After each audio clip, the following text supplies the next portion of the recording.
Hi everybody, today I'm with Alvin Johnson, lawyer here in New Orleans. Hello Alvin. Hey, how you doing, Bill? Fine.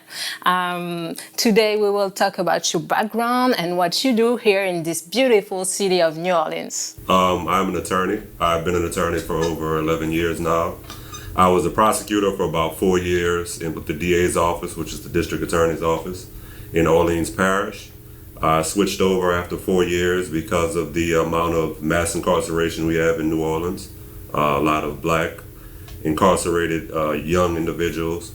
And after that, I went to private practice, which is defense work, and I've represented the same individuals for about 11 years now. And I practice personal injury, medical malpractice, and criminal defense. Right. Yeah. And this is here in New Orleans, a city with a lot of tourists. The tourism is the first industry here. So you say that criminality can be a trouble, a problem for the city, and yeah. And some of what you're touching on is important too, because a lot of people that come down here to visit might get involved in a little bit too much partying sometimes, so sometimes they get arrested and they wind up having to hire an attorney while they're down here. So that's difficult, and then you have to deal with them coming back and forth to court from out of town. So I get a lot of those clients as well, and I've kept in contact with a couple of them, but most of them are people that are locally living here that they get into some problems while they're in New Orleans or living here. Mm-hmm. And is it difficult for someone to succeed in this kind of work? How did you succeed to be where you are now? Well, the first thing is when you first start out as an attorney, you don't have any experience with being in court. So you kind of have to learn as you go. So it helps to try to join maybe the Orleans Public Defender's Office or the prosecutor's office, at least to get some experience first. And then once you kind of get your feet wet, you can go out into private practice, but some people just go into private practice initially, but I recommend working for somebody first. Oh. And after you get that experience and get a couple of trials under your belt, or at least get acclimated with the community, you can start maybe getting more clients coming into your office because they already know you from doing that work with the office before that. Oh yeah. Perhaps you know that in France, some parts of education are free. Is it complicated here to do a school of law or to have extra courses in this matter? Well, as far as law is concerned, you have to do 3 years in school after you get from undergrad. And either you can get a scholarship or you can ask for a financial aid to go to law school. And there are some programs that allow you funding in order to go to law school. Okay. After that, after you get out of those 3 years, you have to take the bar exam. And to get into law school, you have to take the LSAT exam. And once you get into law school after 3 years, you can take the bar exam and get licensed. But the important part is to get out of high school and to get into undergrad and then graduate from undergrad to get to law school. So it's a system you have to go through. In France, it might be a little bit different with the education system, but in New Orleans, in high school, there are either charter schools or private schools and public schools, and you can either choose to pay to go to school or you can go to a private school, or you can go to public school and not have to pay at all. So you have a couple of options here, and you can choose which one you want to do instead of being forced to do one all the time for the rest of your life. Okay, and do you think this is politically complicated to tell that in jail there is a lot of people, black people? Is it politically complicated? Is it true? Yeah, I think it's a system. Me and you talked about it earlier. I think the problem with so many black people being incarcerated in Louisiana, and New Orleans more particular, is the lack of education, because a lot of them don't finish high school. There's a lack of family structure because the parents might not be together. One parent might not be in the household, or there might be some drug abuse within the household. And there's also a problem with the political participation and participating in your civil rights as far as voting or participating on a jury. If you want to go to trial and you want to be a juror picked on a jury, you have to voluntarily participate and allow yourself to answer some of the questions without trying to get off the jury. So Just to answer your question, it's not a one-tier problem. It's a multiple-tier problem, and I think all of that contributes to some of the crime that goes on in New Orleans, as well as the drug problem. It's a lot of drugs down there. So you tell me you were involved in it, and that exists some program to help. The biggest problem you have with people that go to jail is that once they get back out, there's no job training. Yeah. So what they're starting to do now is to institute reentry programs, which are programs that allow you job training in exchange for getting your sentence reduced. So they have a lot more of those, and there are a lot more of drug treatment programs down here. But we need more. I mean, it's so many people in jail right now that they can't even accommodate the number of people that are going to jail and get all of them trained. But when you get out of jail, if you don't have any job training, you really can't get a job because you have to put it on your application when you apply for a job.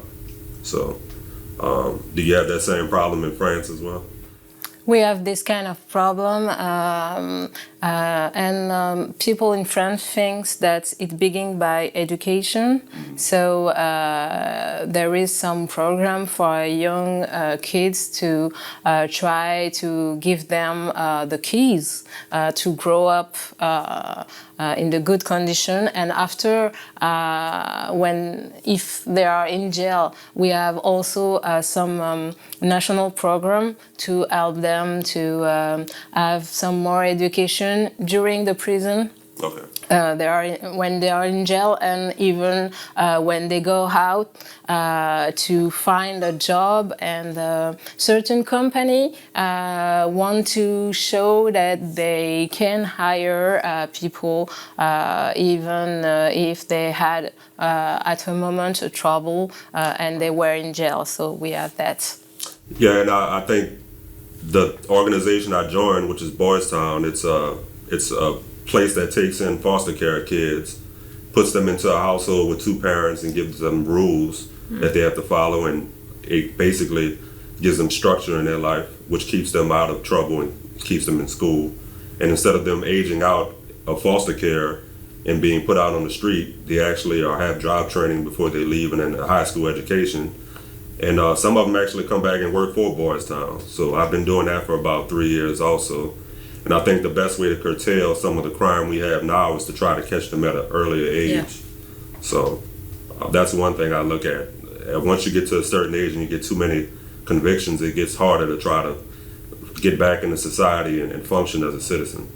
Yeah, but sometimes you have a real beautiful story with people who have revelations around the fact that they can produce something, they can create good things, and that's often a really beautiful story because that changed lives. Right. And just contributing back to society, and once you get that family structure in place and a person has a job and can earn income, it's less likely they'll go out and commit a crime, because a lot of people don't commit crimes because they like doing it. They're doing it to survive and make money or get some type of money coming in. So our biggest problem in New Orleans right now is the juvenile court system, because basically there's so many juveniles committing crimes as far as car thefts and breaking into cars. And once they get that crime on their record at that early age, some of them it's so numerous that they transfer them to adult court, and now they have to go to court with adults and be in prisons with adults, and they're still kids. Yeah.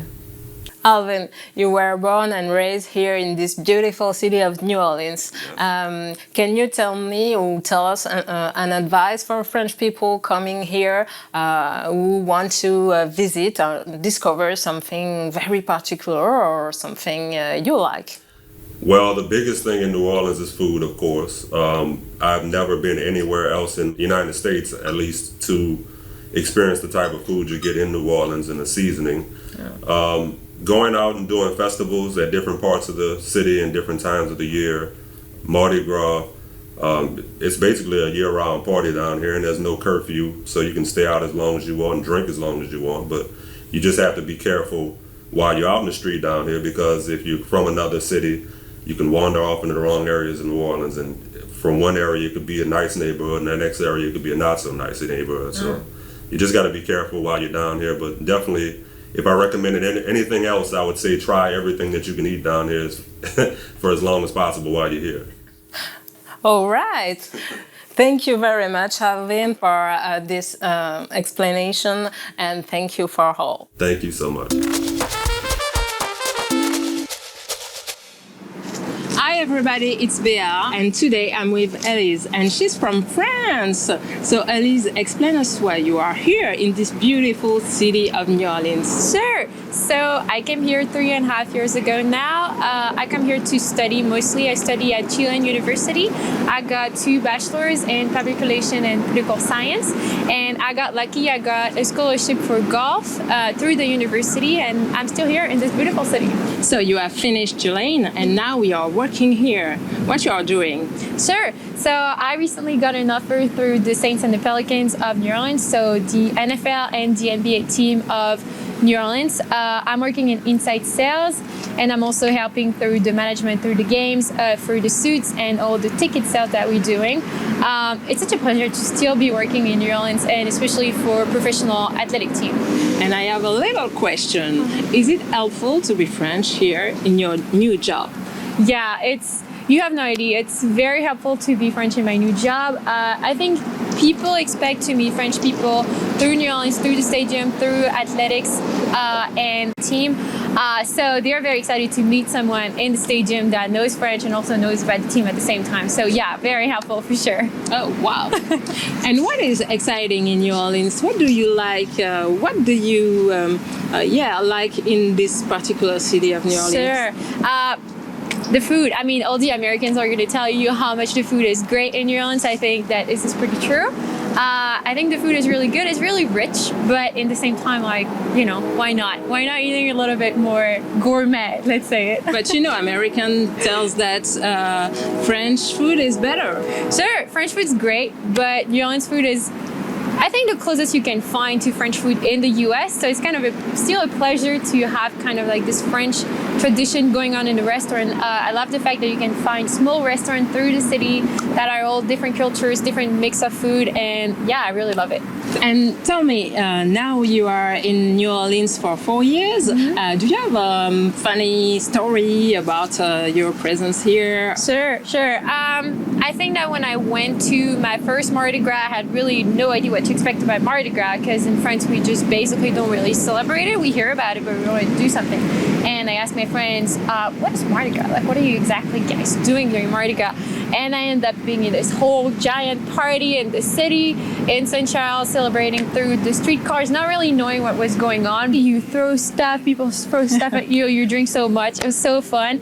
And I think we should start celebrating Mardi Gras like that in Paris, because it's amazing. Yeah. So tomorrow you will be, for the first time, working at the Pelicans game. Yes. I will. First time at the game, working at the game. I'm super excited, so it's going to be very fun. Yeah. Oh, wow. A French working at the Pelicans game. Tomorrow. Yeah, so excited. Hi everybody, it's Bea, and today I'm in a special location. I'm in a fashion studio with a designer named Pedram Taheri, and I'm also with Tracee Dundas. She's the creator of the Nola's Fashion Week here in this beautiful city of New Orleans. So, hello. Hello. Thanks so much for having us. Tracee, tell me, you decided to create the Nola's Fashion Week, right? I did, yes. I started it just years ago. We just wrapped up our season of New Orleans Fashion Week, and the whole purpose of starting it was after Hurricane Katrina, needing to rebuild our fashion community. The devastation of Hurricane Katrina it left New Orleans very flat, and we were all building our personal lives and businesses, and as that was returning, I realized that fashion was not at the forefront as it once was. Mm-hmm. So I thought, well, let's bring an event, a special event, use New York Fashion Week or Paris Fashion Week as a template to help mold something that would be very unique to our city, New Orleans. So you know, here in New Orleans, there is a lot of references of French style or French things. For example, the name of the streets, or a certain festival like French festival or French markets. Do you use that in your idea of the fashion here in New Orleans, or no? Or are you creating something really Nola's mood in the fashion industry and in the fashion events? Well, when I started New Orleans Fashion Week, people were asking me, why do you want to do Fashion Week in New Orleans? And what is so unique about or different about the fashions here in New Orleans? And my answer to that was that, well, we are not cookie cutter by any means. If you are traveling into different parts of the city, you'll see everything is very unique and different, and that is with the fashion as well. I would say that we kind of borrowed some ideas from France and always want to incorporate, a touch of that into what we're creating.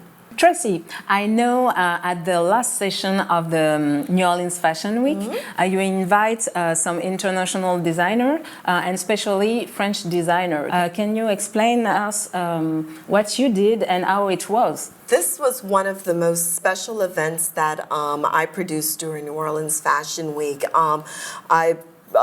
Because we partnered with Degas House, I wanted to create a true French experience. And so by reaching out and working with you and your amazing help in getting an international or French designer here was allowed us to showcase our sister city and highlight the similarities and the love and the passion that we have for fashion.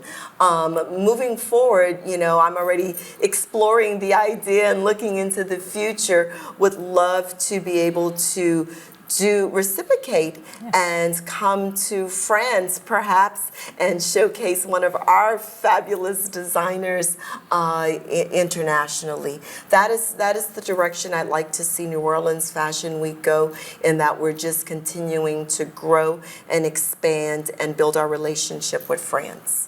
So Pedram, we are here in your studio, a beautiful studio. You are a famous designer and we saw your creation, that's marvelous.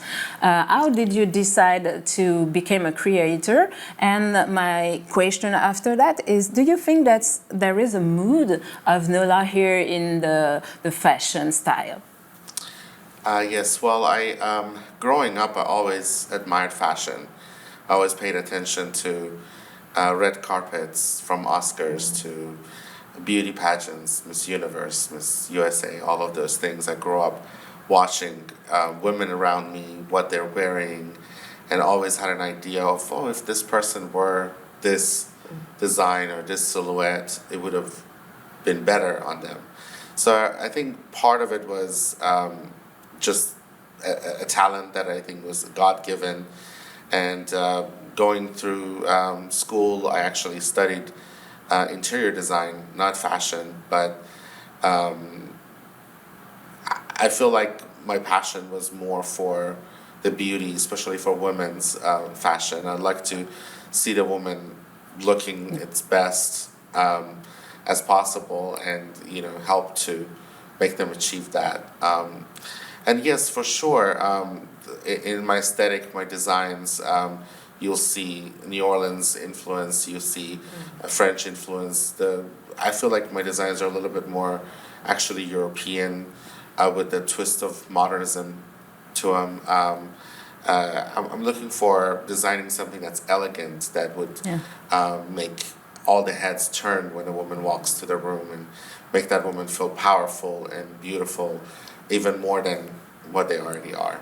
So you told me that there is a lot of European influences, but not only European, you have a lot of different culture here. Is it the case in your choice of models, for example?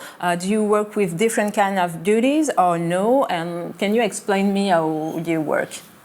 Absolutely. As you know, New Orleans is very unique and it's a melting pot. So we have mixture of so many cultures, from African Americans. We have Asians, Hispanics, Europeans. So it is a very unique city. I think it's at least in the United States is the most unique melting pot that I know of. Yes, there's a lot of influence of European designs, but at the same time, you see splashes of colors. You see that African beautiful color fabrics. People love that as well. So when I do design, I don't necessarily design for a particular skin color, though I do for each client take consideration of their tone of skin for the colors I choose. Yeah. But I design for all women. I want to make everyone look beautiful, and therefore my models are all walks of life. They're all different skin tones and different backgrounds. Using African Americans, using Europeans, Asians, women. Are women, so they're all beautiful. So yeah. So here we are in the city of the Carnival, Mardi Gras, a lot of fun, a lot of people, a lot of costume too. This is an idea that you use for your creation, or no? I haven't thought about it that way, as you mentioned. I think unconsciously, I use that into my designs. I do like a lot of sparkle. I use a lot of beadwork, a lot of crystals, and I think that probably perhaps comes from that happy party mood. So now that you mention it, I feel like there is definitely a reference of it in my designs. I do like intricacy, a lot of beadwork. That's what I'm kind of known for. And as you can kind of see this dress, it's a little more sparkly. I think it's what you would probably wear either on the red carpet or wear at like one of the Mardi Gras balls that we have. That's what a lot of people actually, I feel like, don't know in most places, that aside from the carnival, there's a lot of parties that private parties that happen, that women dress up in ball gowns and dresses, and men wear tuxedos, and it's a very beautiful ball that occurs with each one of these Mardi Gras floats. Or New Orleans is definitely a city that loves to dress, and the opportunity to dress up and incorporating everything that's part of our carnival. I think we see it all year long. When I'm working with designers and producing the New Orleans Fashion Week event, oftentimes we may incorporate, like with the music or the mask, and just to give a little hint of and remembrance of who we are and what our culture is and how we love the uniqueness of New Orleans and what we do. So we want people to remember us for everything, but we're working really hard for everyone to not forget us about fashion as well. I want to know what are the next steps for you and for the creation?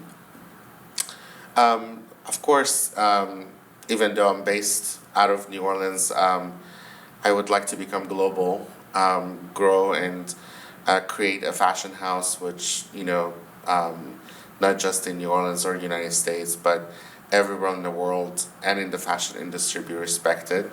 I would like to get my designs, and whether it's my evening wear collection or my bridal wedding collection, into more stores in different countries, different cities. So that is the next step for me, getting my collection in different stores, not just the United States, maybe even France and other places. If I could brag on him just a little bit, though, because he's so much about him. He's amazingly talented, and so many celebrities, and his gowns have been on the red carpet in Los Angeles and New York, and I can't even begin to name the number of celebrities that have sought him out to create his designs. So I can see him easily going globally, and I'm just so appreciative that he actually started with New Orleans Fashion Week and just took that, gave us a chance to work with him and embrace him. And so for New Orleans Fashion Week, our success is often relied upon the designer's success. So as he succeeds, and I continue to support his efforts and what he's doing in any way possible, it elevates us as well.